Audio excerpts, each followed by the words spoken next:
नमस्कार। प्रखर गूंज न्यूज डेस्क पर आप सभी का स्वागत है। दोस्तों, आप सभी सुधी श्रोताओं और दर्शकों के लिए प्रखर गूंज लेकर आया है प्रखर गूंज किस्सों की पोटली से एक नया किस्सा। एक ऐसा किस्सा जो प्यारे प्यारे बच्चों के साथ बड़े बुजुर्गों को भी भाएगा। तो सुनिए, आज हम आपके लिए लाए हैं मीरा जगनानी जी की कहानी। उससे पहले हम आपका परिचय मीरा जी से कराना चाहते हैं।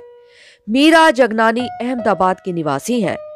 मीरा जी रांची के सेंट जेवियर्स कॉलेज से राजनीति शास्त्र में स्नातक की डिग्री प्राप्त कर चुकी हैं। ज्योतिष शास्त्र में भी कई डिग्रियां इन्होंने अपने नाम की हैं। वास्तुशास्त्र, टी रीडिंग, टैरो कार्ड की पढ़ाई में भी इन्हें महारत हासिल है। तो दोस्तों, सुनते हैं किस्सों की पोटली के अंतर्गत मीरा जगनानी जी की स्वरचित शिक्षाप्रद प्रेरक कहानी। शीर्षक है चूड़ियां। अरे, एक एक ही चूड़ी अपने दोनों हाथों में डाल लो। 4 दिन हो गए तेरी सगाई हुए, लोग क्या कहेंगे? सरला अपनी बेटी वृंदा को लगातार बोले जा रही थी। अरे, लोगों की बात छोड़ो, कुछ तो धर्म वरम होता है कि नहीं? जवाई का भी शगुन होता है। वृंदा चुपचाप अपनी मां के पास बैठकर गेहूं साफ किए जा रही थी। सरला चलनी में गेहूं डालकर तेजी से छानते जा रही थी और वृंदा के पास पड़ी परात में पटकती जा रही थी। अरे, तुम कुछ बोलोगी या सुनती ही रहोगी? मुंह पर पट्टी बांध रखी है क्या? वृंदा की कोई और से कोई जवाब नहीं सुनकर सरला का गुस्सा धीरे धीरे बढ़ता जा रहा था। बेकार ही तुम्हें पढ़ाई लिखाई। पता रहता पढ़ लिख कर तुम्हारा दिमाग आसमान पर चढ़ जाएगा तो कभी तुम्हें स्कूल नहीं भेजते। वो तेरी सास और पति के तो भाग फूट गए। पता नहीं ससुराल जाकर उन्हें क्या निहाल करोगी। ये तो तेरी किताबें हैं बस, तुम तो सारा दिन उन्हें पकड़कर बैठी रहना। ना कोई काम ना कोई काज, बस करना दिन भर आराम। जब सास गुस्सा करेगी तब तुम्हें ये मां याद आएगी। उठो, पहले जाकर हाथों में चूड़ियां डालो। वृंदा चुपचाप अपने काम में लगी रही। मां का गुस्सा कम करने के लिए गेहूं चुनने के बाद वो रसोई घर में चली गई।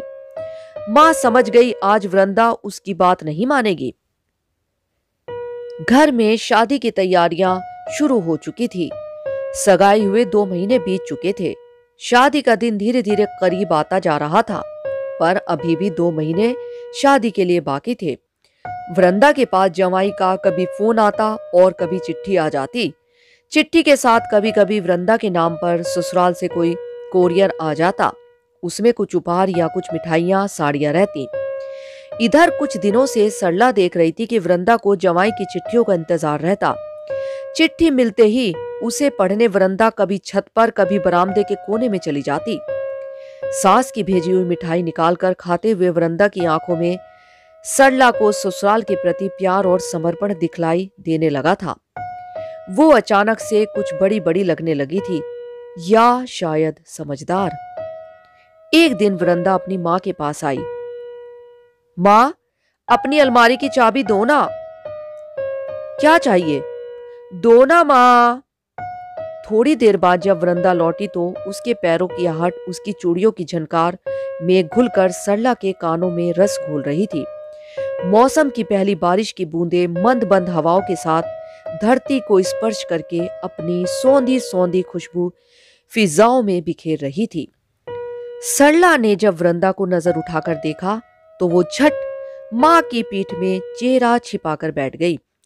चूड़ियों से भरी अपनी दोनों कलाइयों से मां को बाहों में भरकर वृंदा बस इतना ही कह पाई, मां देखो चूड़ियां। धन्यवाद।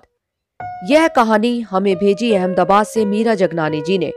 आशा करते हैं आपको कहानी पसंद आई होगी। दोस्तों, इस तरह की अन्य कहानियां सुनने के लिए हमारे चैनल के साथ जुड़े रहिए। हमारे चैनल को लाइक और सब्सक्राइब करना ना भूलें और अधिक ताजा तरीन खबरों के लिए जुड़े रहिए प्रखर गूंज न्यूज डेस्क के साथ।